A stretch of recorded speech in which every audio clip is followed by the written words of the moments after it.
여러분 기도해 주셔서 필리핀 사역 잘 마치고 왔습니다. 감사합니다. 현지 목사님들 한 20 선교사님 정도가 함께 하셨고, 또 우리 성술 김영경 선교사님 부부가 전적으로 잘 섬기셔서 귀한 사역 잘 마쳤고, 또 우리 말류알로 구프렌치 교회, 아름다운 가지의 영어 이름이 구프렌치거든요.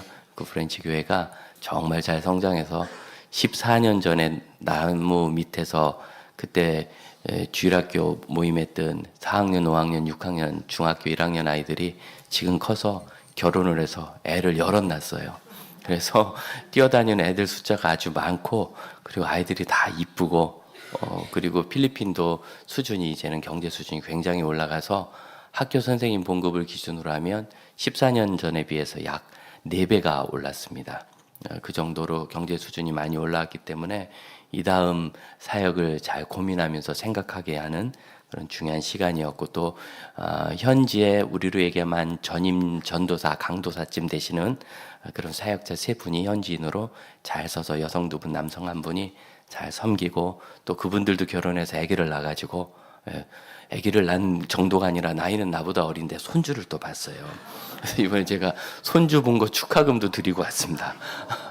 얼마나 부럽든지. 근데 이렇게 세대가 지나갈수록 너무 이렇게 단단하게 잘 서가지고, 이제는 정말 저희 그 선교지 교회는 시골 구석 교회거든요. 진짜 시골 구석에 있어요. 근데 그 시골도 조금 개발이 돼서 길이 포장이 됐고, 그럼에도 여전히 시골인데 포장은 됐지만, 그렇지만 영향력은 뭐 필리핀 전체에서 아주 대단하고, 또 교회학교 아이들을 위한 교재를 우리 김영경 선교사님이 신학을 하고 갔으니까 그걸 또 필리핀 말로 다시 번역을 해가지고 다시 제공하고, 이렇게 하면서 열심히 사역하고 있습니다. 그래서 그 번역된 주일학교 교재를 받아보는 교회만 26교회가 또 있고 그렇습니다. 여러분 좋지요? 하나님께서 좋은 열매 맺고 있고, 여러분이 드린 기도와 또 물질 단 하나도 헛되지 않게 귀하게 잘 쓰임받고 있는 것을 제 눈으로 보고 하나님께 영광 돌리고 돌아왔습니다. 기도해 주셔서 감사합니다. 우리 생애는 늘 이렇게 의외의 일이, 사실은 지금 계신 서영주 선교사님은 군인이었고 그 안에 김영경 선교사님은 의사였기 때문에 선교사가 되려고 원래 애초에 성격이 없었고, 그런데 이제는 선교사가 되어서 그렇게 잘 섬기고 있습니다. 우리가 살던 것과 다른 삶의 큰 변화가 있을 수 있는데, 그러면 이 변화는 직업을 바꾸는 변화나 내가 예수 안 믿었는데 예수 믿는다는 이런 그런 반대 방향의 변화뿐만 아니라, 내가 하나님의 나라를 향하여 잘 갈 때 어떤 사람이 되어야 하는가에 대한 크고 작은 찰나의 변화들이 다양하게 있다는 것을 꼭 기억하십시다. 성경을 읽으면서 제가 놀라는 것은, 하나님께서 성경을 기록하실 때 사람의 마음을 잘 아셔서 이 사람의 반응까지 이렇게 포함하여 기록해 주신 것이 틀림없다. 저는 그렇게 생각합니다. 제가 한 달에 한두 번은 TV 생방송도 하고 라디오도 매주 진행하고 하는데, 저는 라디오가 좀 더 좋은 것 같아요. 왜 그러냐면 라디오는 듣는 사람들하고 상호 교통이 돼요. 생방송을 하면 문자로, 또 녹음 방송을 하더라도 이전에 들어왔던 문자나 이런 걸 점검하면서 반영을 해주는 게 있는데, TV도 가능하긴 한데 이게 움직임이 화면이 다 나오다 보니까 제한이 돼서, 그리고 그런 이유 때문에 또 상당히 인위적이기도 해요, 조금. 그래서 그런 면에 비해서 라디오는 상호 반응적인데, 하나님이 우리에게 주신 성경은 굳이 얘기하면 TV보단 라디오 같다. 일방적으로 하나님께서 말씀하신 것이 아니라 우리가 거기에 대해서 적극적으로 능동적으로 반응할 수 있도록 그렇게 기록해 주셨다 생각을 합니다. 그래서 같은 성경을 읽어도 각자가 느끼거나 적용하는 것이 다 다르고, 같은 예배를 드려도 기쁨을 누리는 사람도 있고 치유를 누리는 사람도 있고 회개를 누리는 사람도 있어요. 여러분, 회개는 내 죄에 대한 자각이고 고백이지만 이것 또한 누리는 겁니다. 누가 하나님 앞에서 자기 죄를 고백할 수 있습니까? 그 아버지께서 용서하실 것을 믿는 사람만 고백할 수 있습니다. 벌레를 걱정되는 사람이 어찌 고백하겠으며, 하나님 계신지 안 계신지 모르는 사람이 어찌 죄를 고백하겠습니까? 우리가 하나님 앞에 죄를 고백하고 사죄의 기쁨을 누리는 것은 우리가 하나님의 자녀가 됐다는 큰 증거라는 것을 믿으시길 바랍니다. 이 모든 반응을 성경이 이끌어내는데, 오늘 우리가 읽은 성경 보면 13절에 바울은 걸어서 육로로 드로아로부터 앗소로 이동하고자 했고, 바울의 일행들, 누가를 위시한 바울의 일행들에게는 배를 타고 앗소로 가서 나를 기다리라, 이렇게 말하면서 그 배를 먼저 보냈습니다. 드로아에서 앗소까지 거리는 직선으로 한 30km 된다 하지만 걸어가는 길로는 50km는 가야 합니다. 50km면 군인이 하루에 행군하는 거리가 20km니까 열심히 걸어도 만 이틀은 걸리는 거리고, 물론 새벽부터 밤중까지 쉬지 않고 걸면 훨씬 더 가겠지만 그냥 정상적으로 걷는다 하면 이틀 이상 가는 그런 거리입니다. 바울이 거기를 굳이 걸어서 가는데 13절을 읽어보면 혼자 가는 것처럼 보입니다. 그러니까 우리는 성경이 기록된 대로 요대로 읽으면 돼요. 아마 혼자 갔나 보다. 그럼 배는 먼저 갔구나. 이유는 뭘까? 이유를 안 적어요. 아니, 이런 상황을 구체적으로 자세히 적었으면 이게 뭔가 특별한 일이 있는 거죠. 이동할 때 바울은 혼자 걸어갔고 누가와 나머지 일행들은 배를 타고 갔어요. 그리고 배가 당연히 먼저 도착해요. 배는 돌아가는 길이 있지만 당연히 하루 길이면 한나절이면 갑니다. 하루가 안 걸려서. 바울을 기다리려면 적어도 하루나 이틀을 더 기다렸을 텐데 그렇게 하도록 굳이 둔 이유가 무엇인가? 성경에 안 적어요. 왜? 그러면 사람의 기록이라면 당연히 누가가 왜냐하면 하고 이유를 적겠죠. 이유를 안 적고 이런 글을 쓰는 사람이 어디 있습니까?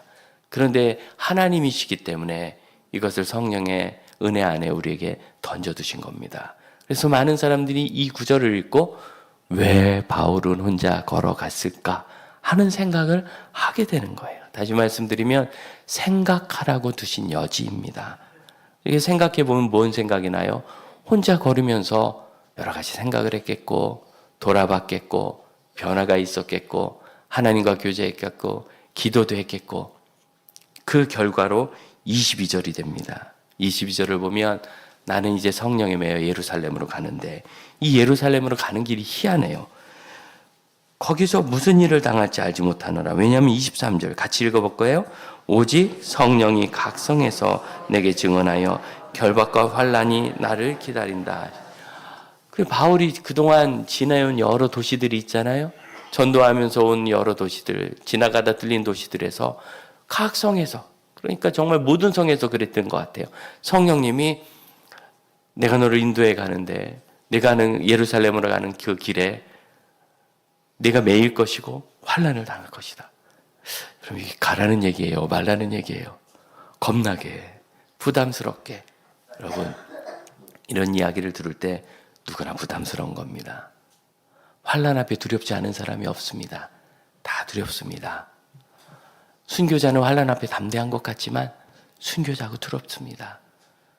고 주기철 목사님의 막내 아들 주강주 장로님이 극동방송 부사장 하실 때 아버님에 대한 이야기를 하면은 늘 좋은 얘기만 하지 않으세요. 어느 날은 일본 순사가 찾아와서 야, 네 아버지 어딨냐? 그때 장로님이 지금 초등학교 2, 3학년 될 때였어요. 얼마나 무서워요. 그래 이제 머뭇거리고 있는데 문을 다 열어 제끼는 거예요. 아버지 안방에 계신데 큰일 났다. 열어보니까 안 계셔. 집안을 샅샅이 뒤지고 순사들이 가면서 아버지 들어오시면 지소로 출두하라 그래라. 그래서 가버렸는데 나중에 보니까 맨발로 뒷산으로 도망가셨던 거예요. 순교자 주기철 목사님도 힘든 거예요. 여러분, 고난이 힘들고 두렵지 않은 사람은 아무도 없습니다. 긴장하게 되는 건 자연스러운 일입니다. 하나님은 사람에게 그런 인성을 주셨고 고난을 피하고 고통을 피하려고 하는 건 우리를 보호하는 본능 중에 하나입니다. 그럼에도 불구하고 때때로는 그것을 이겨야 될 때가 있는데 어떻게 이기나? 이기림을 하나님이 주시는 것을 믿으시길 바랍니다. 욥기를 읽을 때마다 우리가 두렵잖아요. 욥처럼 우리도 고난당하면 어떡하나. 최근에 세미나 하나를 들었는데 어느 자매님이 강사하신데 두 가지 얘기를 해요. 첫째, 욥의 아내를 너무 비난하지 마십시오. 왜? 욥의 아내가 욥을 보고서 당신이 언제까지 하나님을 의지하겠느냐? 차라리 하나님을 저주하고 죽어버려라고 떠났다는 얘기예요. 근데 그렇게 될 때까지 어떻게 했는가? 아들, 딸들이 다 죽었어요. 집도 그냥 완전히 망하고 가진 거 다 잃어버렸어요. 거지 상태가 됐어요. 그래도 그 아내가 그 옆을 지켰어요. 아이 잘 키우다가 믿음의 가정인데도 아이가 사고 나자 부부가 너무 갈등을 겪으면서 어려움을 겪는 걸 좀 봤습니다. 그 정도가 아니라 아이들이 다 사라졌고 가진 것도 다 없어졌고 그 부자가 잘못한 것도 없이 하루아침에 사단의 시련으로 그렇게 됐단 말이죠. 그래도 아내가 그 곁을 지켰는데 나중에 욥이 이제 질병 나가지고 말할 수 없이 고통스러운 상황이 되고 이 사람이 아니라 죽은 시체 같은 거예요. 그러니까 이 아내가 그제서 무슨 하나님이 계시다면 이런 일이 있느냐, 아직도 하나님 의지하느냐, 그런 하나님 버리고 주구소하고 나가버렸다. 그러면서 그 자매님 하신 얘기가 그래도 그 아내가 많이 참은 겁니다. 당신은 이만큼 참습니까? 아야, 아내 너무 비난하지 마세요. 그래. 공감이 갑니까? 네, 공감이 가요. 그때까지도 끝까지 함께 했으면 좋겠지만. 그리고 두 번째 하는 얘기는 뭐냐면 성도들에게 이걸 꼭 전해주래요. 성도들이 욥기를 들을 때마다 겁이 나는 거예요. 나도 이런 시련을 괜히 당할까? 정말 공연히 당한 거죠. 공연히 당할까? 그분이 뭐라고 하느냐면 저도 공감합니다. 여러분은 욥 같은 시련이 없습니다. 왜냐하면 고린도전서 10장에 보면 사람이 감당할 시험 밖에는 너에게 당한 것이 없나니 못 감당할 것 같으면 안 주는 거예요. 그렇게 겁나니. 그러나 시험을 당해서 이겨야 한다면 시험 당할 쯤엔 피할 길을 내사 능히 감당할 수 있도록 해주십니다. 그러므로 여러분 시련을 두려워하는 건 우리의 본능이지만 시련을 두려워 갈 길을 마다하지 않는 사람이 될 수 있기를 바랍니다. 분명히 순교자들의 믿음에는 특별한 것이 있는 것이 맞습니다. 일본에 한창 기독교 박해가 있을 때 그런 순교 이야기가 있어요. 어떻게 해가지고 남편이 예수 믿어 처형당하고 아들을 그래도 집안의 기둥이라고 장남을 해외로 빼돌렸는데 가족들을 다 잡아다 가두고 감옥에 넣고 죽인다는 거예요. 이 어머니가 이 어린아이들이 10살 뭐 이런 어린아이들이 죽는 걸 볼 수가 없어가지고 그래서 나 예수 안 믿는다고 거짓 배교를 고백한 거예요. 그래서 풀려난 다음에 아이들을 잘 풀어주고 다시 자기 발로 감옥을 향해 갔어요. 사실은 거짓말이고 난 예수 믿는다고. 그래서 자기만 감옥에 갇혀서 죽게 돼 있는데 이 아이들이 동량을 해다가 밥, 음식, 곡식 얻어가지고 사형 집행인에게 주면서 우리 어머니 고통스럽지 않게 죽게 해달라고. 여러분 이런 사단이 감당하지 못할 이런 믿음은 하나님께 완전한 영광이 되지 않습니까? 욥은 시련을 읽음으로 하나님께 영광을 올렸습니다. 시험은 두려울 수 있는데 그 시험은 우리를 정결하고 순전하게 하고 믿음의 성숙을 이루어줍니다. 시련이 없이 믿음이 성숙할 수 있는 사람은 없습니다. 무엇보다도 하나님의 영광을 나타냅니다. 욥이 그렇지 않습니까? 하나님의 영광을 어떻게 나타나는지 사단이 도망갔어요. 사단이 도망갔어요. 여러분 사단의 존재는 하나님을 대적하는 자입니다. 대적하는 자가 도망가면 더 이상 사단 노릇 못하는 거예요. 그런데 그가 도망갈 만큼 욥은 하나님의 영광을 드러냈습니다. 그러니 여러분 다윗이 한 이룬 업적이 욥의 업적을 넘어서지 못하는 거예요.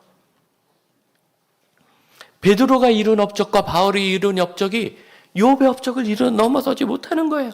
사단을 패퇴시키는 사람. 우리는 욥의 삶을 다 알 수 없고 마치 옛날 이야기처럼 적혀있는 이 성경의 고통스러운 그리고 그 고통을 이긴 이야기를 통하여 두려움도 없고 감동도 받지만 이 일로 인하여 그가 영광 올려드린 하나님의 이름이 크니 여러분 모든 시련에는 뜻이 있다는 것을 믿으시길 바랍니다. 그래서 생각해야 되는 거예요. 고민.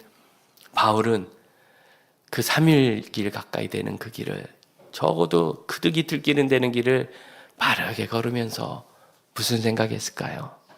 제가 군에 있을 때 100km 행군을 훈련소에서 하는데 정말 새벽 6시에 출발해가지고 그 다음날 새벽 6시까지 24시간을 걸었어요. 이제 새벽 2시쯤 되니까 아무것도 안 보이고 어질어질 하더라고요. 그쯤 되면 마지막 큰 산을 하나 넘게 됩니다.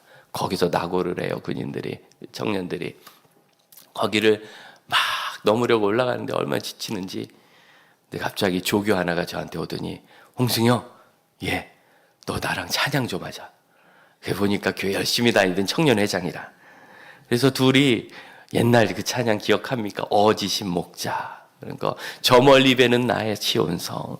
그냥 레파토리 한 40분 둘이서, 제가 또 테너잖아요. 화음을 넣으면서 막 한 40분은 부르면서 갔어요. 누구도 뭐라고 안 하더라고요. 힘들어서. 그리고 부르면서 막 가는데, 그때 찬양 부를 때 그 모든 그 컴컴한 하늘과 희미한 하늘과 길과 산과 앞뒤로 헉헉거리면서 걸어가던 군인들이 제 눈에 다 남는데, 그런데 저에게 남는 감정은 뭐냐면, 제가 느낀 영적인 경험, 그때는 저도 없고 군복도 없고 이 무거운 총도 없고 그 3kg밖에 안 되는 게 얼마나 무거운지, 그냥 주님만 계시더라고요. 그 시간에 주님만 계시는 일. 바울이 걸었던 그 길을 여러분 기억하십시다. 때때로 우리는 그렇게 주님만 계시는 내 인생의 시간을 가져야 합니다. 꾸준히 그렇게 걸으면요, 처음에는 별 생각 나가고 새소리도 들리고 바람도 좋고 경치도 이쁘다 싶지만 지나가 봐야 지중해 연한 경치 다 똑같아요. 어느 정도 1시간, 2시간, 3시간, 4시간 지나가면 무념무상해집니다. 하나님 앞에 우리가 기도하면 그런 순간이 와요. 그렇게 기도하다가 2시간, 3시간, 4시간 넘어가는 그 순간 아무 생각도 없고요, 마치 머릿속이 진공이 된 것처럼 멍 하는 듯한, 여러분 이러한 영적인 경험이 있으실 때 그 속에서 나는 누구고 우리 아버지께서 나를 어떻게 사랑하시는지 경험할 수 있습니다.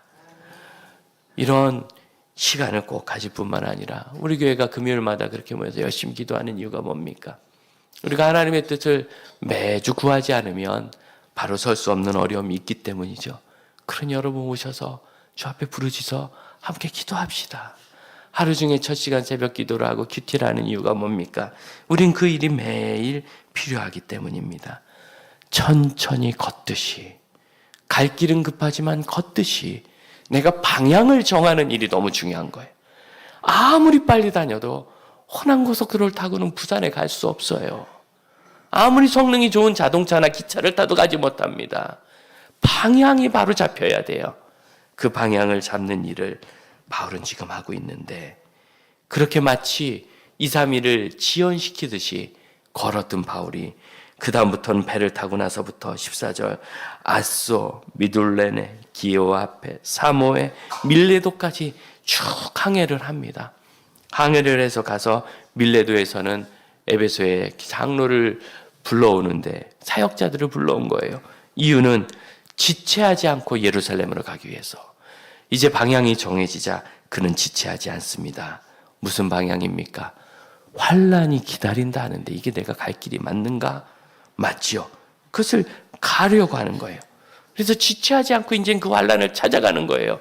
그 걸어가는 삶의 정리 위에 이런 큰 순교길로 가는 이 길, 아직은 순교를 기대하지 않고 서바나까지, 스페인까지, 유럽 끝으로 이베리아 반도로 전도하려 할 것을 기대하지만, 그러나 그 길은 환란과 묶임입니다. 결박당하고 그럼 따라오는 거 아시죠? 여러분이 제일 힘들어하는 거, 조롱, 멸시, 이게 묶인 사람에겐 따라오게 돼 있어요. 그러니 그 어려움을 이겨내는 마음의 담대함을 바울이 3일 동안 얻었다면, 여러분 바울이 처음 부름받았을 때는요, 저 아라바 광야에서 3년간 수량을 했어요.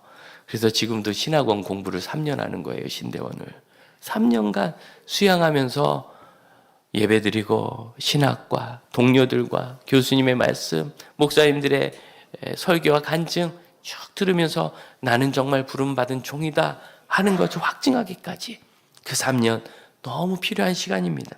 그때는 신속하게 가는, 신속하게 그 일이 지나간 후에는.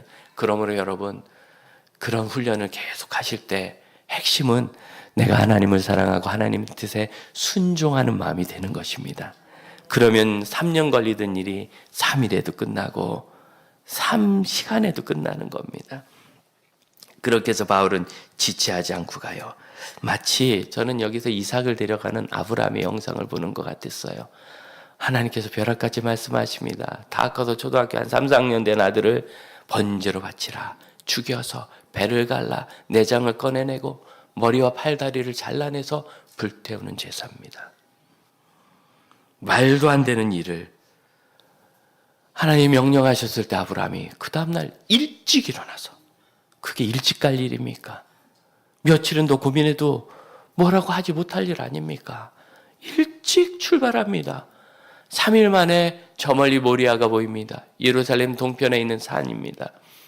아브라함이 출발한 것은 이스라엘의 남쪽 끝인 브엘세바예요. 거기서 예루살렘까지 3일 만에 갔으면 정말 열심히 간 거예요. 이런 그 길이 열심히 갈 길이에요. 가다가 포기해야 될 길 아닙니까? 열심히 가는 거예요. 왜? 이것이 고난이 있고 어려움이 있는 길이라면 신속히 지나고 뒤를 돌아보지 않아야 끝까지 갈 수 있는 거예요. 누구나 두렵기 때문입니다. 그 결과 그는 거기서 부활을 경험하는데, 히브리서 11장은 아브라함이 아들을 죽이려고 했던 이유를 이렇게 말합니다. 그는 그의 후사로 말미암아 내 후사가 영원하리라는 언약을 받은 아들인데 죽이라 하셨으니 죽을 수 없는 사람이라, 그러니 부활할 것이 아닌가, 부활의 믿음을 가졌다는 거예요. 그래서 히브리서 11장 13절은 비유하건대 그는 그의 아들을 죽음과 가운데서 도로 받은 것과 마찬가지다. 아직도 본 적도 없는 부활을 아브라함은 이미 경험했다는 거예요. 믿음 안에서. 암병 걸렸다가 기도하고 나섰다는 얘기 들으면 우리 가슴 뜨겁죠. 여러분 기왕이면 걸리지 말고 마음이 먼저 뜨거우길 바랍니다. 비유컨대 그가 죽을 병에서 노임을 받은 것이라 하는 사람이 되시길 바라요. 누가 순교의 믿음을 가졌다 하죠? 일부러 죽으러 갈 필요 없이 비유컨대 그는 죽음을 두려워하지 않는 그리스도인이 되시기를 바랍니다. 비유컨대 우리는 그 일을 다 경험하지 않았어도 우리 믿음의 선조들이 이렇게 겪었으니 얼마든지 할 수 있는 길이며, 여러분 그 길을 갈 힘을 하나님이 주시는 걸 믿으시기 바라요. 하나님이 이미 주셨어요. 어떻게 주셨습니까?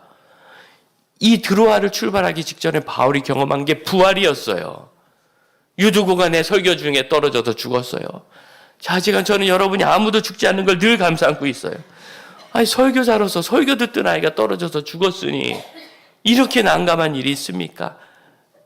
그래서 13절을 10절을 가서 보면 9절에 의사가 아마 누가 그랬을 거예요. 사망, 죽었는데요. 그래서 바울이 그 위에 웬 정신이지 올라가서 자기 몸을 엎드립니다. 마치 엘리야가 시돈 땅 사렙 때 과부의 아들이 죽었을 때 한 것처럼, 엘리사가 수넴 여인의 아들이 죽었을 때 한 것처럼 그가 똑같이 그 믿음의 선진들을 따라서 그에 엎드렸을 때 그가 살아나고 그를 안고 생명이 그에게 있다 살았다. 여러분 이 환난의 길을 가는 것이 두렵지만 오늘 내 앞에서 갑자기 죽은 사람을 의사가 죽었다는데 내가 기도해서 되살아나면 좀 힘나겠습니까? 주님은 피할 길을 주실 뿐만 아니라 넘어갈 능력도 주십니다. 못하는 것이 아니라 우리가 바라보지 않기 때문입니다. 여러분 이 일은요 과거의 은혜예요. 자, 지금 바울이 가야 될 것은 앞으로의 믿음의 여정이죠.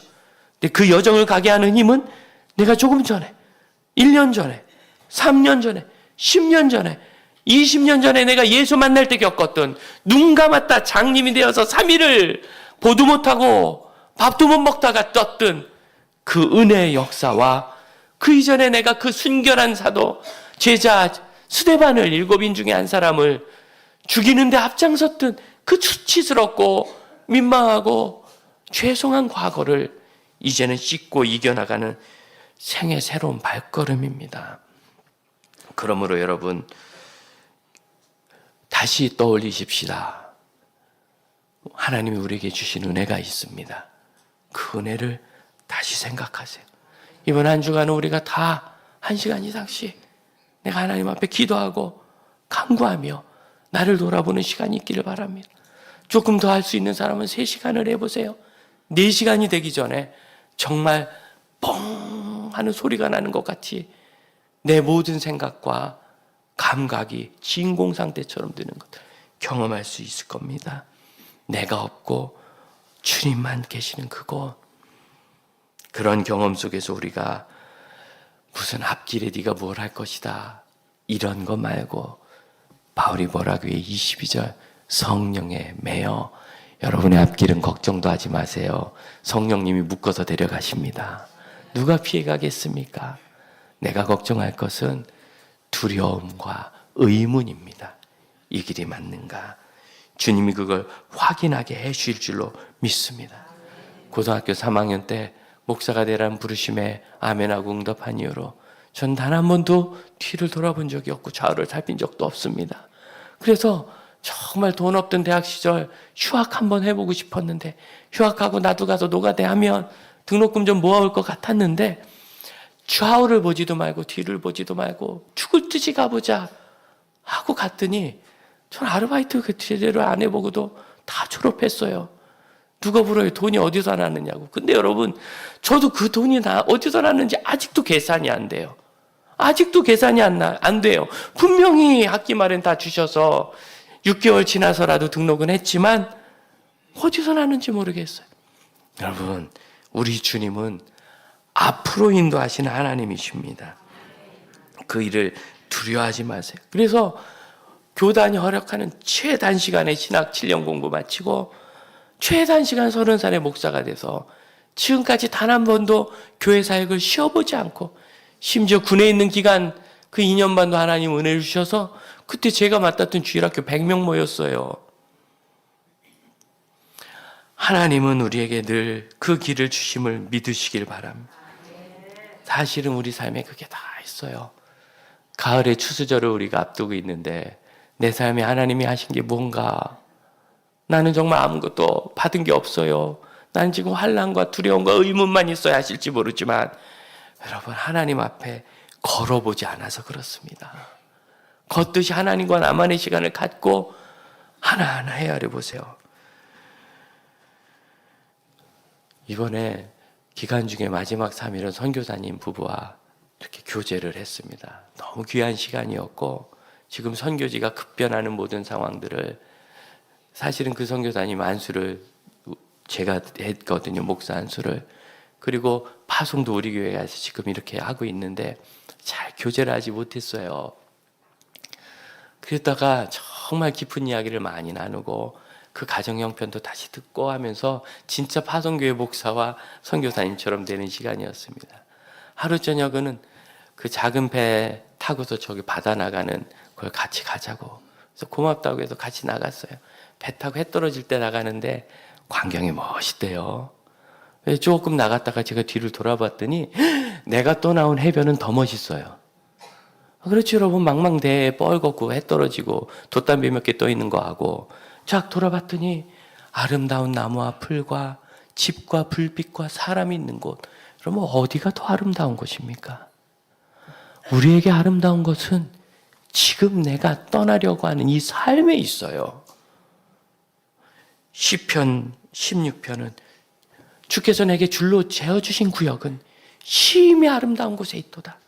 줄로 재어준 것, 측량해서 정확하게 주신 내 삶은 심히 아름다운 곳에 있어요. 그걸 내가 버리고 떠나고 벗어나야 되는 것이 아니라 이미 내가 아름다운 삶을 살고 있는데 나에게 없는 것은 하나님과 동행할 줄 아는 이 걷는 시간입니다. 그러므로 여러분, 어떤 상황에서도 그 시간을 포기하지 마십시오. 일주일에 한 번, 하루에 몇 분, 1년에 며칠, 내 평생의 어떤 기간은 반드시 하나님과 그런 시간을 가지시기를 바랍니다. 우리가 우리 삶을 돌아볼 때는 중요한 주제, 바울이 이 변화와 격전의 순간에서 에베소의 장로들을 정했다는 것은 무엇입니까?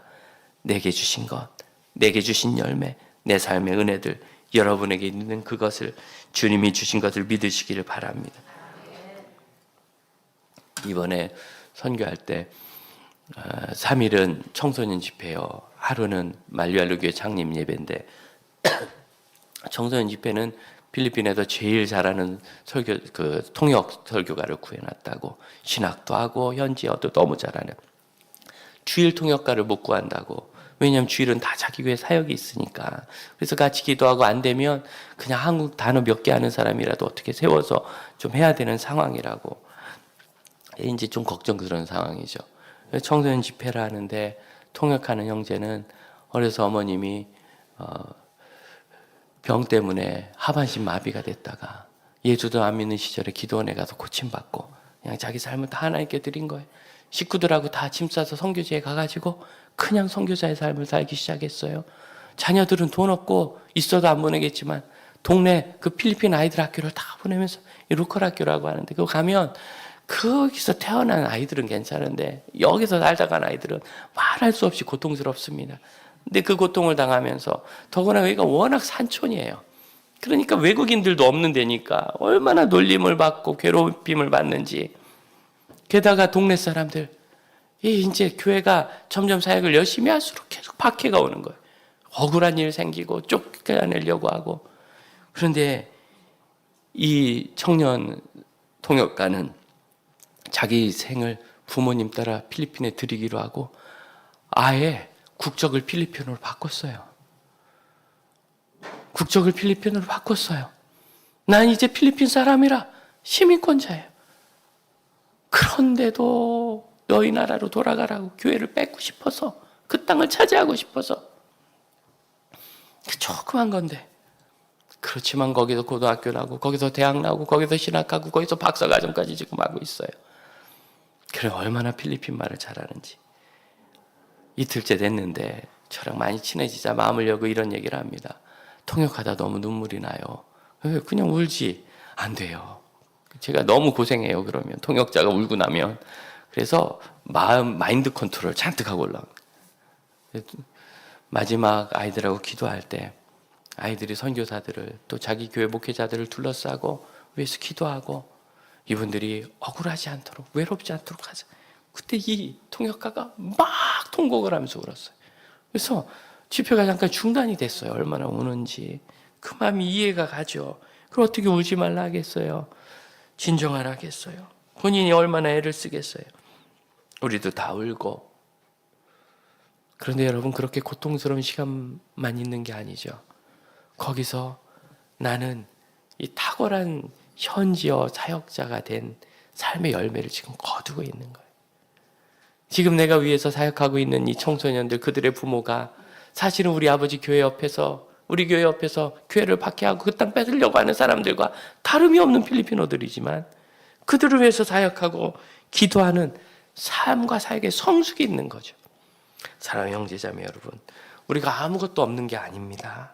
이미 많이 거두셨습니다. 이 거두심을 주 앞에서 확증하시기를 바랍니다. 이 시간 함께 기도합시다. 우리가 하나님 앞에서 우리 자신을 돌아보는 걷는 시간이 필요하고 걷는 것과 같은 또한 우리는 우리 하나님이 주신 정해진 방향을 지체하지 않고 가는 신실함을 가져야 하며 이 일의 힘은 주께서 우리 삶에 주신 은혜의 열매들 사이에 있는 것을 믿으시길 바랍니다. 주 앞에 그 삶을 기대하며 함께 기도합시다. 기도하겠습니다.